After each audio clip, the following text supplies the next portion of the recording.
Şapkan giy kızım, başın çalın.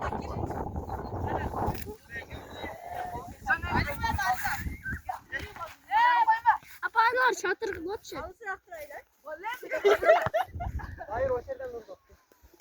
Şunda emin geliş gereken de kızım şamaldan da aldı.